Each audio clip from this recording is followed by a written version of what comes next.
Hello friends, I am Mr. D.R. Karmakar, a professional tutor of English. Today I am going to teach you one of the very important topic which is very useful for the competitive examinations, that is voice. I will teach you about voice today.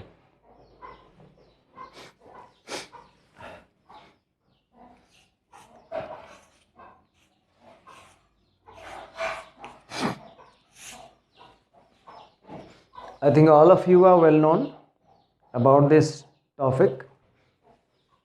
The topic name is voice. Then at first I would like to tell you the definition of voice. We should know what the voice is. So let's learn the definition first. What is voice?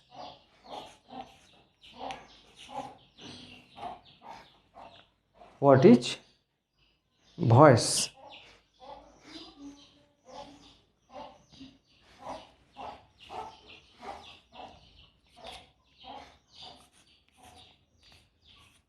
Voice is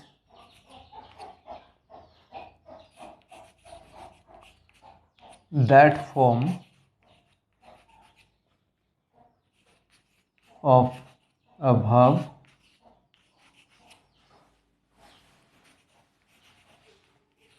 which shows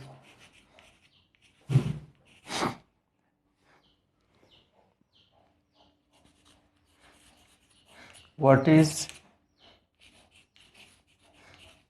denoted by the subject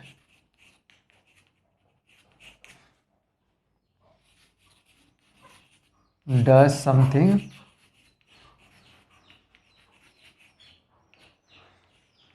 or has something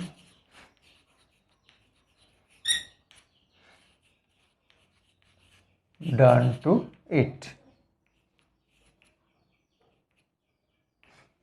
This is the definition of voice.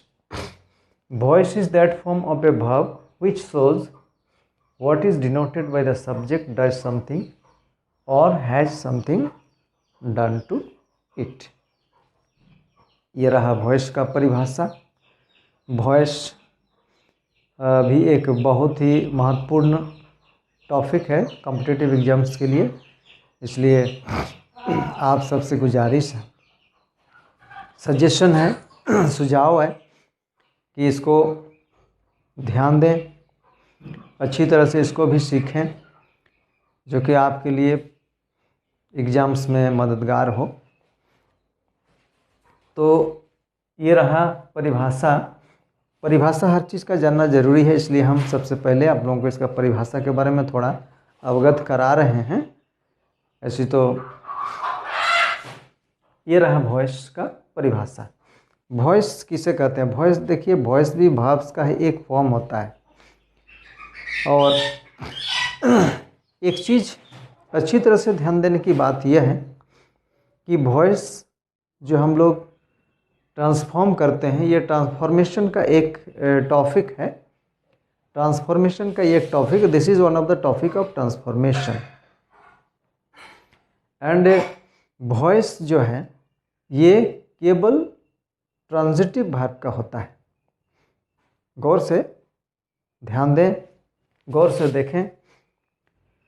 Verb जब transitive होता है तो उस verb का object रहते हैं, और जब वर्ब इंट्रांजिटिव होता है तो उसका ऑब्जेक्ट नहीं रहता है. तो इंट्रांजिटिव वर्ब का वॉइस हम कभी भी बना नहीं सकते. इंट्रांजिटिव वर्ब का वॉइस नहीं बनता है. तो बनता किसका है? सिर्फ ट्रांजिटिव वर्ब का वॉइस बनता है. और ट्रांजिटिव कौन सा है? जिस वर्ब का ऑब्जेक्ट या ऑब्जेक्ट्स होते हैं उस वर्ब को ट्रांजिटिव वर्ब कहा जाता है। तो वॉइस क्या है? वॉइस, इसमें परिभाषा में आप लोग देख रहे होंगे, voice is that form of verb, voice verb का वह रूप है, वह फॉर्म है, which shows, जो बतलाता है, what is denoted by the subject does something, subject यानी कर्ता, सेंटेंस का सब्जेक्ट कुछ करता है, कुछ काम करता है, या तो सब्जेक्ट के ऊपर कुछ काम होता है, यानी सब्जेक्ट को किसी व्यक्ति के द्वारा कुछ काम जो होता है वो भोगना पड़ता है। तो यह है वॉइस। अब क्लासिफिकेशन, इसका विभाजन हम दो तरह से करते हैं। वॉइस को दो भागों में बांटे जाते हैं, और वो हैं, एक को कहते हैं एक्टिव वॉइस और दूसरा को कहते हैं पैसिव वॉइस। एक्टिव वॉइस है कर्तावाच्य और पैसिव वॉइस है कर्मवाच्य। ऐसे में ट्रांसफॉर्मेशंस के लिए जो दिए जाते हैं, कभी एक्टिव को पैसिव करने भी दिए जा सकते हैं, या तो कभी पैसिव को एक्टिव करने के लिए भी दिया जा सकता है। तो रूल्स दोनों के लिए जानना जरूरी है। तो आप देखिए, इसका क्लासिफिकेशन की ओर बढ़ते हैं। Classification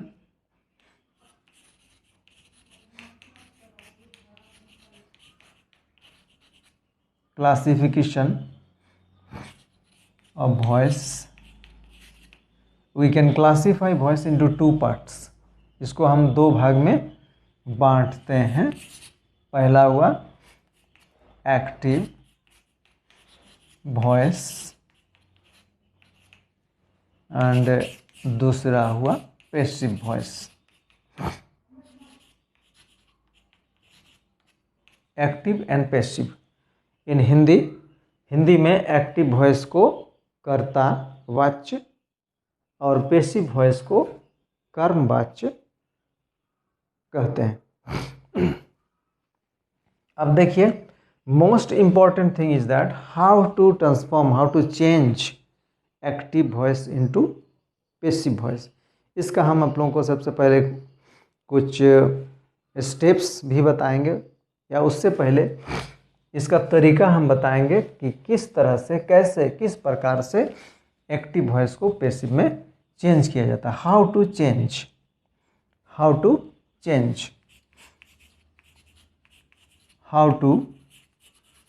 change active into passive. देखिए, एक्टिव वॉइस में ये सब्जेक्ट है प्लस ये वर्ब है प्लस ये ऑब्जेक्ट।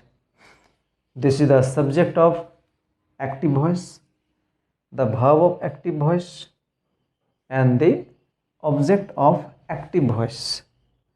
ये सब्जेक्ट एक्टिव वॉइस का सब्जेक्ट रहा, ये एक्टिव वॉइस का वर्ब और ये एक्टिव वॉइस का ऑब्जेक्ट। अब जब इसको पैसिव में चेंज करना होता है, इसका तरीका देखिए किस तरह से। The process is very simple. सबसे पहले हम क्या करते हैं, सबसे पहले एक्टिव वॉइस का जो ऑब्जेक्ट है उसको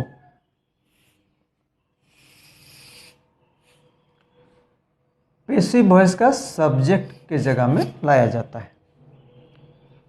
first of all, the object of active voice is brought in place of the subject of passive voice। इसके बाद ऑब्जेक्ट को सब्जेक्ट करने के बाद एक्टिव वॉइस का टेंस तथा एक्टिव वॉइस का सब्जेक्ट जो बना, इसका नंबर और पर्सन के हिसाब से यहाँ पर HV का प्रयोग किया जाता है, हेल्पिंग वर्ब का प्रयोग किया जाता है। लेकिन हमेशा ये ध्यान देने वाली बात है कि एक्टिव वॉइस का टेंस को अच्छी तरह से पहचानना होता है। इसको बिना पहचाने यहाँ पर हम सही हेल्पिंग वर्ब्स या सही सहायक क्रिया प्रयोग नहीं भी कर सकते हैं या नहीं कर सकेंगे, असमर्थ हो जाएंगे। इसलिए एक्टिव वॉइस का टेंस को सबसे पहले अच्छी तरह से पहचानना होता है या पहचानना होगा। तो यहाँ पर ये जो हेल्पिंग वर्ब का यूज हम लोग करते हैं या ये हेल्पिंग वर्ब का प्रयोग जो किया जाता है सब्जेक्ट के बाद, ये हमेशा एक्टिव वॉइस का टेंस के ऊपर डिपेंड करता है। एक्टिव वॉइस का टेंस जैसा जैसा रहेगा वैसा ही यहाँ पर हेल्पिंग वर्ब का यूज होता है। जैसे मान लीजिए सिंपल प्रेजेंट टेंस का वॉइस में helping verb am, is, are होते हैं। फिर पास्ट सिंपल और सिंपल पास्ट का वॉइस में जैसे वाज वर होते हैं, सिंपल फ्यूचर का वॉइस में शैल बी, विल बी होते हैं। इस प्रकार से हर एक टेंस का हेल्पिंग वर्ब्स अलग अलग होता है। तो इसलिए ये टेंस को सबसे पहले अच्छी तरह से पहचाने और इसका सब्जेक्ट का नंबर पर्सन को ध्यान देना है, क्योंकि यहाँ का यूज जो हेल्पिंग वर्ब्स का हम करते हैं ये सब्जेक्ट का नंबर पर्सन के अनुसार किया जाता है। जैसे मान लीजिए ये सेंटेंस अगर सिंपल प्रेजेंट है तो इस टेंस का हेल्पिंग वर्ब तो एम, इज, आर होंगे। तो यहाँ पर सब्जेक्ट को बिना सोचे, बिना देखे, बिना परखे हम कौन सा हेल्पिंग वर्ब को यूज करेंगे, एम को करेंगे या इज को करेंगे या आर को करेंगे। इसलिए इसका नंबर पर्सन के अनुसार ये हेल्पिंग वर्ब का यूज करना होता है। इसके बाद एक्टिव वॉइस का ये जो भाव जो देख रहे हैं ये कोई भी फॉर्म्स में हो, यहाँ पर ये कोई भी फॉर्म्स में हो, लेकिन इसको यहाँ पर V3 फॉर्म्स में लाना होता है। भाव 3 I mean past participle form, ये भाव को तीसरे रूप में लाना है। इसके बाद प्रीपोजिशन का यूज करना है। प्रीपोजिशन अधिकतर समय हम प्रीपोजिशन बाय का यूज करते हैं, but this is not hard and fast. ये हार्ड एंड फास्ट नहीं है कि हमेशा बाय का ही यूज होगा।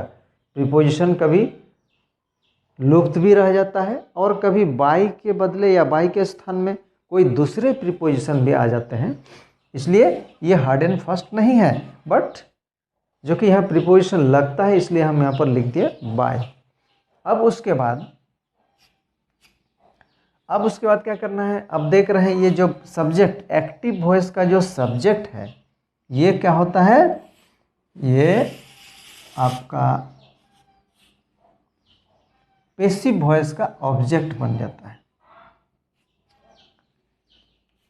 पैसिव वॉइस का ऑब्जेक्ट बन जाता है। Then this is the simple diagram to change active into passive. ये सिंपल डायग्राम है एक्टिव वॉइस को पैसिव वॉइस बनाने का। This is very simple, very easy. आप देख रहे होंगे ये बहुत आसान ही लग रहा है, आसान वास्तव में आसान ही है, कठिन नहीं है। सबसे पहले हमने क्या किया इसको और एक बार हम बता दें। सबसे पहले हम लोग क्या किए, एक्टिव वॉइस का ये जो subject, this is the subject of active voice, भाव of active voice and the object of active voice. When to change it into passive voice, जब हम इसको पैसिव में चेंज करते हैं तो हम क्या किए, सबसे पहले फर्स्ट ऑफ ऑल ये एक्टिव वॉइस का ऑब्जेक्ट को हम पैसिव वॉइस का सब्जेक्ट बनाएं। लेकिन ध्यान देना है कि यदि कोई एक्टिव वॉइस, ऑब्जेक्ट का मतलब ऑब्जेक्टिव वर्ड होगा, ऑब्जेक्ट का जगह में ऑब्जेक्टिव वर्ड ही हो सकता है। जैसे मान लीजिए ऑब्जेक्टिव का जगह में यहाँ पर इस तरह का होगा, हिम या तो हार या तो मी या तो आस, इस तरह का सब्जेक्ट, इस तरह का वर्ड्स यहाँ पर होगा ऑब्जेक्टिव का जगह पर, प्रोनाउन ग्रुप का जो वर्ड्स है।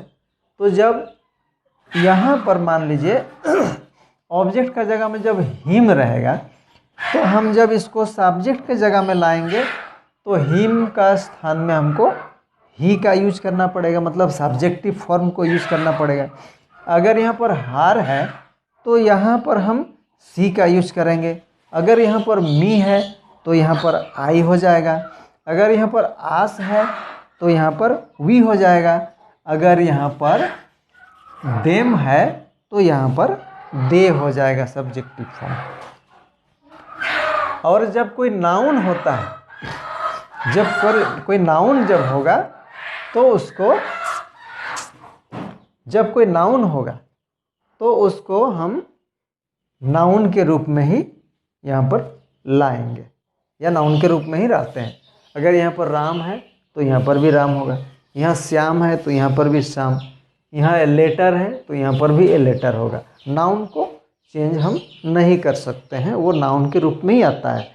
लेकिन प्रोनाउन अगर होगा इस तरह का ऑब्जेक्टिव वर्ड तो इसको सब्जेक्टिव फॉर्म में बदल करके इस जगह पर लाना होता है।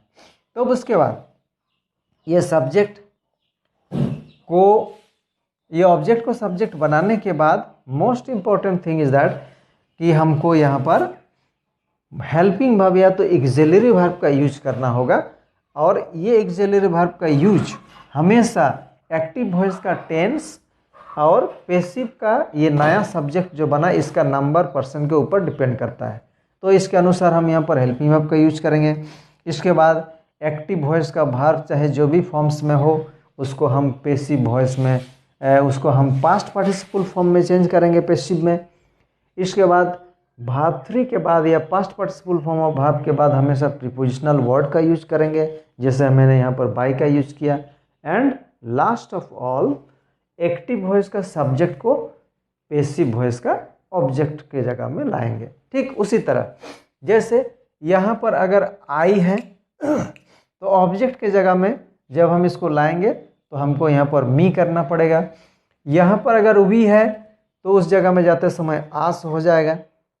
यहाँ पर अगर यू है तो वहाँ पर भी यू होगा। यहाँ पर अगर ही है तो वहाँ पर हिम होगा। यहाँ पर अगर शी है तो वहाँ पर हर होगा। यहाँ पर अगर दे है तो वहाँ पर देम होगा। Is it clear? मुझे लगता है कि आप ये डायग्राम को अच्छी तरह से समझ गए होंगे। और अगला स्टेप्स आपको अगला वीडियोस में देखने को मिलेगा और विस्तृत रूप से और अच्छी तरह से स्टेप वाइज आपको समझा दिए जाएंगे। और बस आपके लिए इस वक्त के लिए ये वीडियो बस इतना ही, और फिर अगला वीडियो में मिलते हैं। धन्यवाद।